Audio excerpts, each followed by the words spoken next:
I'm Rod Serling. You're listening to the Zero Hour. Rest your eyes.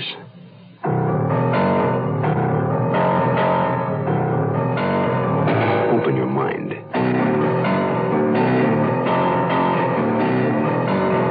Exercise your imagination. This week, Bill S. Ballinger's study of a deadly obsession.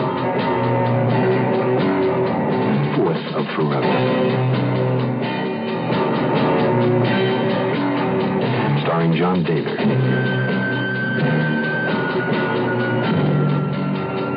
And Susan Oliver.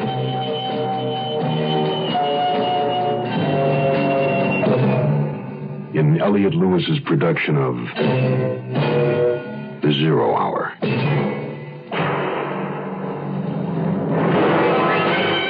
The Mutual Broadcasting System presents The Zero Hour. Sponsored in part by Wrigley Gum, Sign-Off, and Ford Motor Company. This is The Zero Hour on Mutual Radio.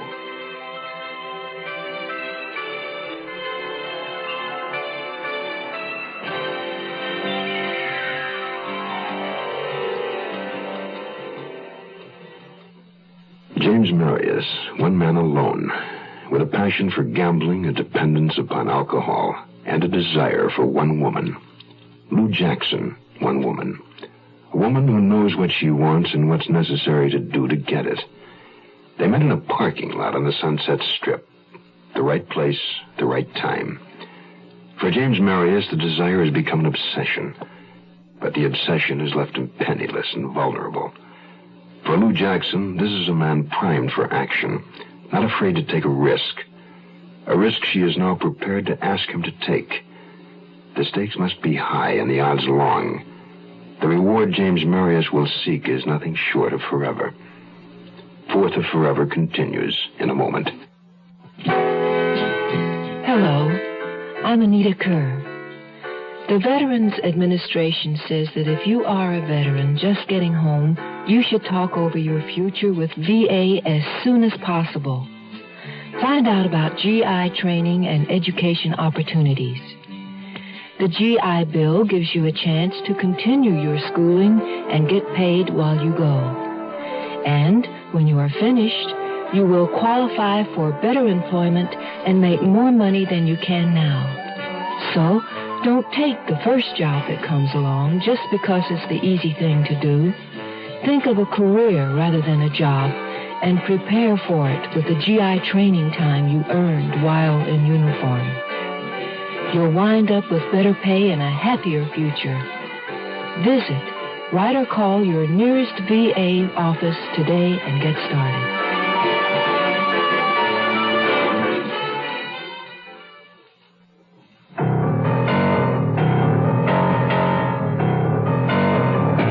I slept very little that night. My nightmare replayed in living color. Oh, the next morning I was tense, anxious, filled with an almost evil foreboding. And yet, I couldn't help thinking about the fortune Lou had half promised. She phoned me in the afternoon. Her voice was warm and easy as always. She suggested we meet for a drink at Pernod Place. In a way, it was sort of ironic. We had first met there when I was in the depths, and now it seemed our second meeting might rocket me to new heights. Waiting long? Just got here. Sit down, darling. I missed you. All night. You wondered why I left? Understatement. Waiter. 2 scotches on the rocks. Remember what we were discussing? Well, I used to know a girl named Clara. No glamour puss, no sharp cookie, actually. She's pretty dull. Yeah. I first met her when I came out here. Clara's a secretary, private secretary to a rich real estate man, Theodore Warren, Ted Warren. Ever heard of him? Maybe the name's familiar. Well, Clara has no life of her own, no men, not much of anything. So she's built her whole life around her boss, all she can talk about. She takes care, but really, of all the details for him. Whenever we met for lunch, she'd tell me every little thing. frankly, it was a bore. I couldn't have cared less. Well, why did you keep on seeing her then? Oh, I felt sorry for her, I suppose. Anyhow, her boss, Ted Warren, has lots of irons in the fire. He goes to New York every month or two and takes huge amounts of cash with him. Well, part in cash and part in negotiable stocks and bonds. Don't you think that's rather odd? Well, it takes a week to 10 days for a check to clear between Los Angeles and New York. Maybe he uses the money for down payments. Guarantees, possibly performance bonds. That might be it. Anyway, Mr. Warren, I gather, is a bit of an old toad. Always stays at the same hotel, same suite. He likes a particular view of the park. You're building up to something. What? Why don't you get that money the next time Warren goes to New York? There it was. All laid out on the table. I couldn't believe it as I stared across the table at Lou, her soft face, her aura of gentleness. I can get all the details from Clara. She won't even know I'm asking. She'd never suspect me. What about Warren? Oh, what about him? He doesn't know you from Adam. Still, couldn't he make the connection between Clara and you? Maybe, but by that time, we'll be so far away from here, they'll never find us. If I go to New York, it'll take money just to get there. Oh, I thought of that. Here is a cashier's check. $1,000. It's nearly the last of what I have. We're in this together, darling. Let's drink to it. That next week, Lou renewed her friendship with Clara. They met for lunch nearly every day at exactly 12 noon. Lou would come to my apartment in the evening with a bottle and the latest information. On Thursday, when I heard her footsteps coming through the patio, I knew that Lou had news to relay that would finally be useful. Oh, love, good news. Warren's going to New York on the 23rd. Oh, that doesn't leave us much time. There's more. Let's go inside. He's got a reservation on Transcontinental Airlines Flight 171 for the 23rd. That's Wednesday. Mm-hmm. He arrives at 9:36 New York time. Kennedy Airport? No, Newark. And he'll take a taxi from there to the Park Hamilton in Manhattan. Well, what about the money? It stays right in his room, in a briefcase. And that's where you'll relieve him of it. What about a gun? Doesn't own one. Clara says he hates loud noises. Warren must be a real ringer. No gun. Still, I'll need one. Do you have a gun? I can get one. How? I'll tell you later.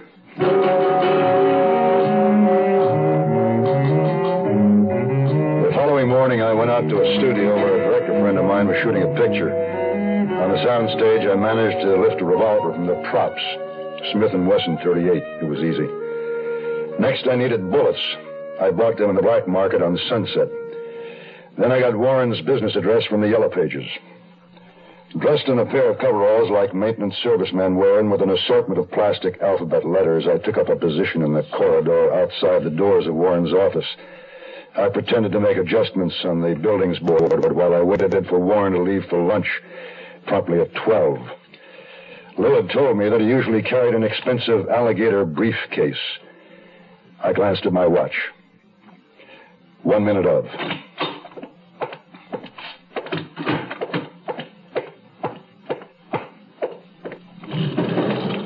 Down. It was a man with a briefcase, but I wasn't positive the man was Warren. The time was right, and he carried a briefcase, but he was younger than I thought he'd be. I went through the heavy walnut panel doors, which were lettered in gold. Theodore K. Warren, Realty. A young, pretty receptionist was seated behind a desk. Yes? Say, is Mr. Warren in? Who shall I say is calling? From the garage. Oh, I'm sorry. Mr. Warren just left for lunch. Oh. Well, was that him getting on the elevator when I got off wearing a dark suit, carrying a briefcase? Must have been. He hasn't been gone 2 minutes.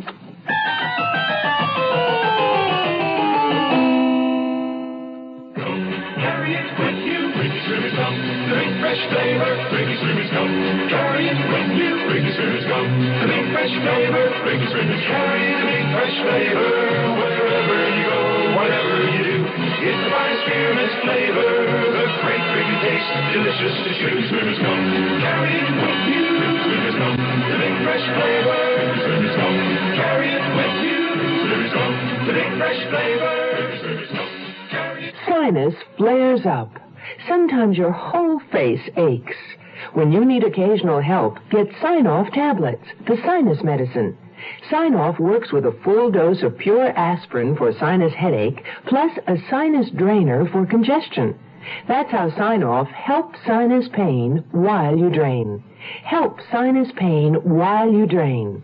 Take Sign-Off only as directed. Sineoff. The sinus medicine in the bright red box.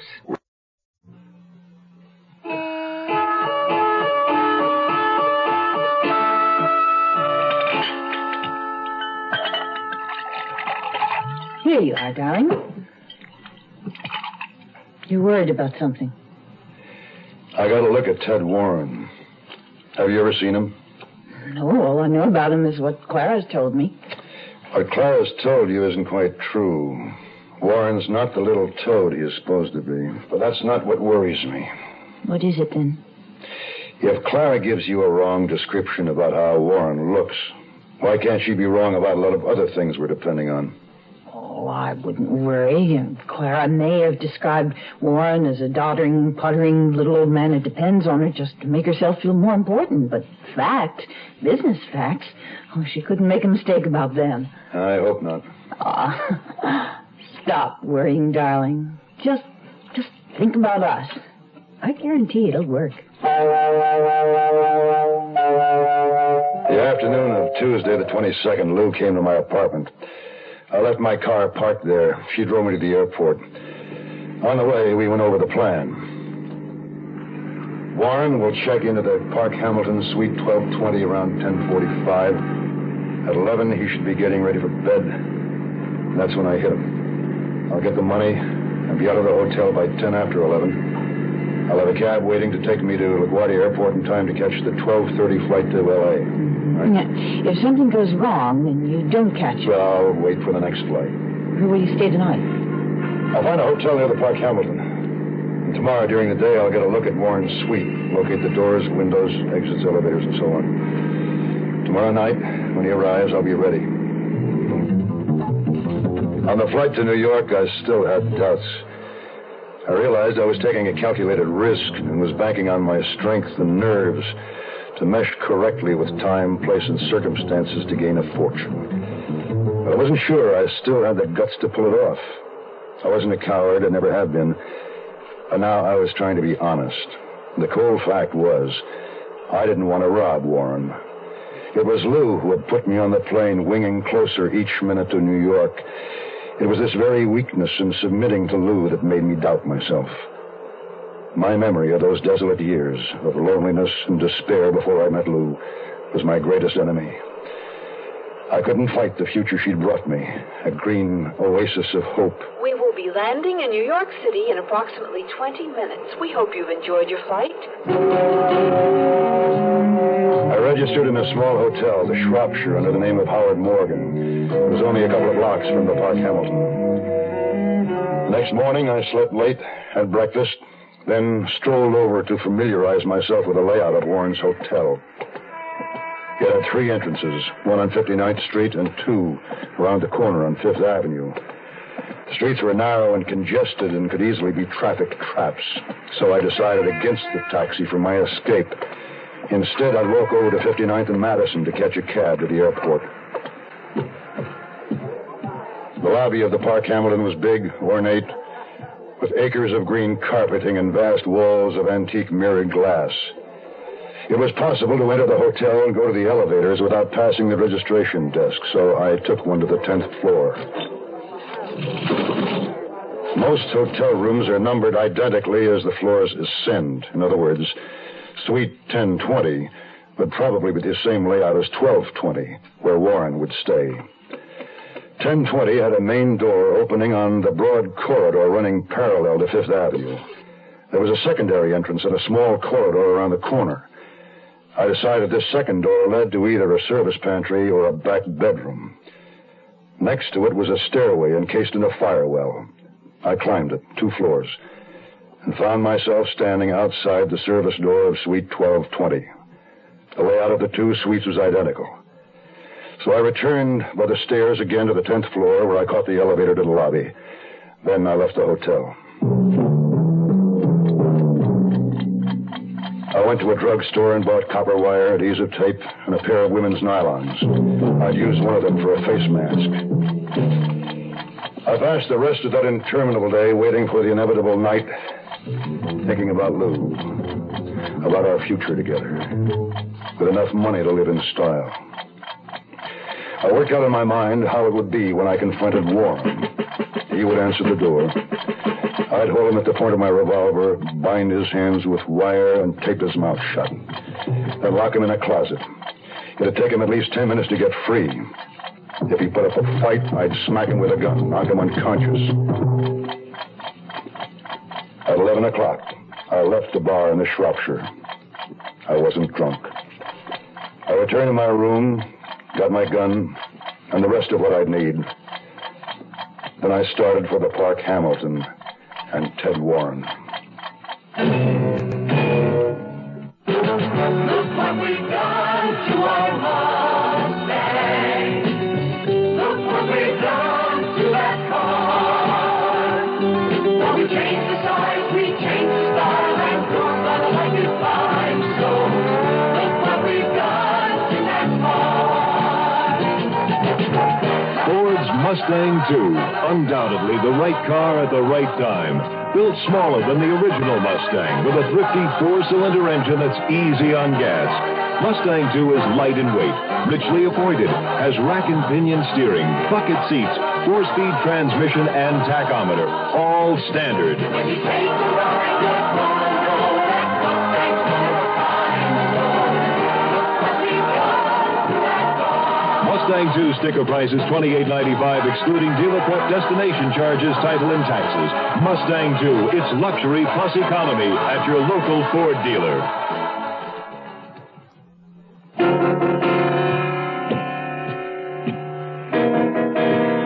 I stopped behind the metal door of the fire well on the 12th floor. There I took off my topcoat, folded it, and placed it on the floor just inside the door. The wire and tape were in my pockets. Pulling a nylon over my face, I checked my gun and stepped out into the hall. For a moment, I stared at the door. 12:20. This was the point of no return. Who's there? Mr. Warren? Sir, I'm sorry to disturb you. I'm from maintenance. What the hell's that? There's a short on this floor. I gotta check the lights. Oh, hurry it up. I'm getting ready for bed. As soon as I saw the door crack open, I slammed it back on him with all my might and knocked him halfway across the room. He was wearing an open dressing gown and pajama pants. Behind him, a hall led to a darkened bedroom. A mirror in the hall reflected the open door. Though I had the revolver pointed at his chest, he appeared more angry than frightened. What do you want? The money, Mr. Warren. My wallet? You're welcome to it. You know what I mean? Where's the briefcase? You won't shoot. You'd never make it out of the hotel. Just shut up and give me the damn briefcase. It's over in the bureau. Get it? All right. And keep your hands where I can see them. Warren went to the bureau, took out the briefcase, and came back, holding it in front of him. Then he shot me from behind his briefcase. I fell back. My right arm jerked up with pain. I saw the reflection of the flame from my revolver in the mirror before the bedroom. Warren pitched forward to the floor. I didn't stop with the briefcase or anything. I just turned and ran. In the fire well by the stairs, I realized I had dropped my revolver in the suite, but I couldn't go back. Warren was wounded, but he still had his gun. He was probably on the phone calling for help at that very moment. Blood was dripping from my arm, running down my wrist and spattering the concrete stairs. I grabbed my topcoat and started down, leaving a red trail behind me. At the mezzanine floor, just above the lobby, I stopped again. I yanked off the nylon mask and struggled out of my jacket. Rolling up the sleeve of my shirt, I looked at the wound. The bullet was lodged in the muscle of my right arm, a few inches above the elbow. I knew it had to come out, and soon. I wrapped a piece of the soft copper wire around my arm above the wound, twisting it into a tourniquet to stem the flow of blood.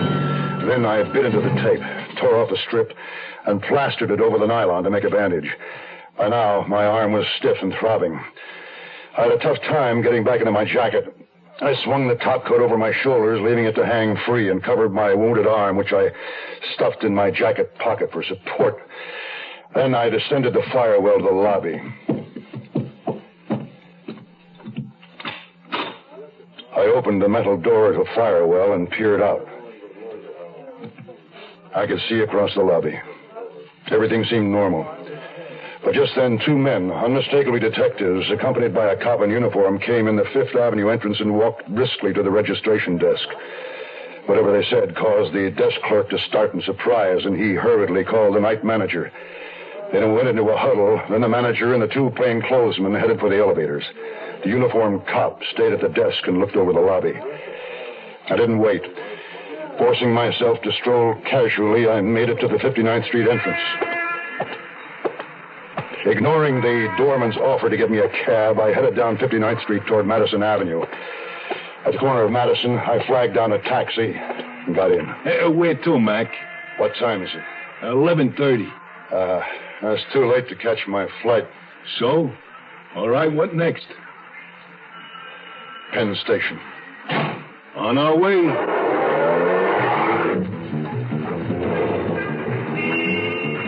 I didn't go to the station. I knew there'd be an APB out for a wounded man at all railroad stations, airports, bus depots, even ship terminals. I got out at 37th Street. Down the block, I saw a cut-rate drugstore and headed for it, self-service. I picked up a cheap canvas suitcase, a bottle of iodine, roll of cotton, a box of cleaning tissue, a razor, and cheesy orange sports shirt, the only one in the store that would fit me.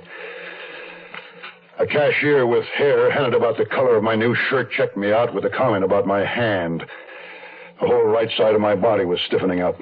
I told her I had arthritis in my shoulder. And she told me her husband had arthritis, and that was that.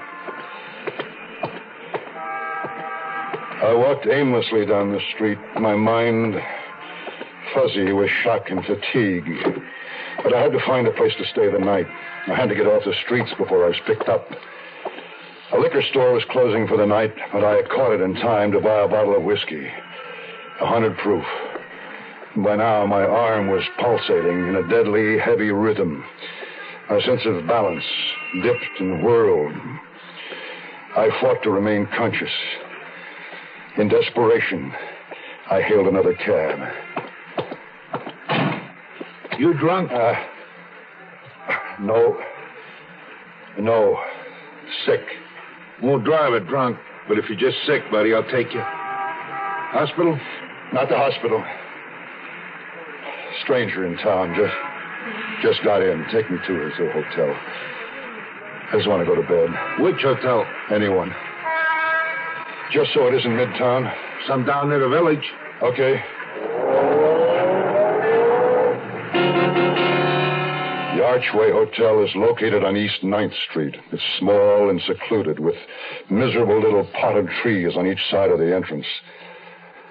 The desk clerk watched me full of doubts and suspicion. I registered awkwardly with my left hand, signing under the name of Seaton.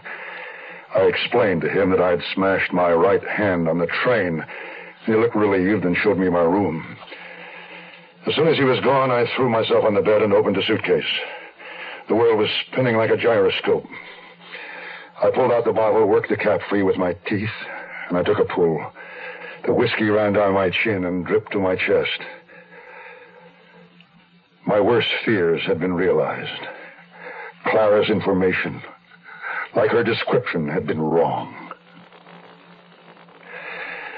I fell asleep holding the bottle in my belly, thinking about Lou and the future we'd lost. You are listening to Mutual's presentation of The Zero Hour. Tomorrow at this time, rest your eyes and listen here. to this week's continuing study in suspense, Fourth of Forever. I'm Rod Serling, and this is The Zero Hour. Today's episode brought to you in part by Wrigley Gum Sign-Off and Ford Motor Company. This is The Zero Hour on Mutual Radio.